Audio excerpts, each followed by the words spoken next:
നാട്ടുകൾ വിഷന്റെ news എക്സൻ വാർത്തകളിലേക്ക് ഏവർക്കും സ്വാഗതം. വാർത്തകൾ ചുരുക്കത്തിൽ.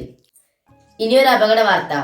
കോഴിക്കോട് പാലക്കാട് ദേശീയപാതയിലെ കൊമ്പംവളവിൽ കാറും മിനി പിക്കപ്പ് ദോസും കൂട്ടിയിടിച്ച് അപകടമുണ്ടായി. ഇന്ന് ഉച്ചയോടെയാണ് അപകടമുണ്ടായത്. അപകടത്തിൽ ആർക്കും പരിക്കില്ല.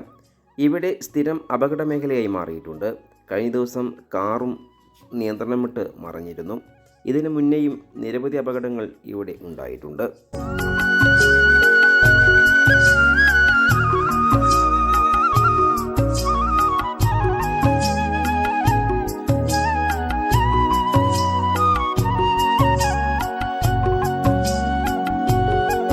കൂടുതൽ വാർത്തകൾക്കായി നാട്ടുകൾ വിഷൻ ചാനൽ സബ്സ്ക്രൈബ് ചെയ്യൂ.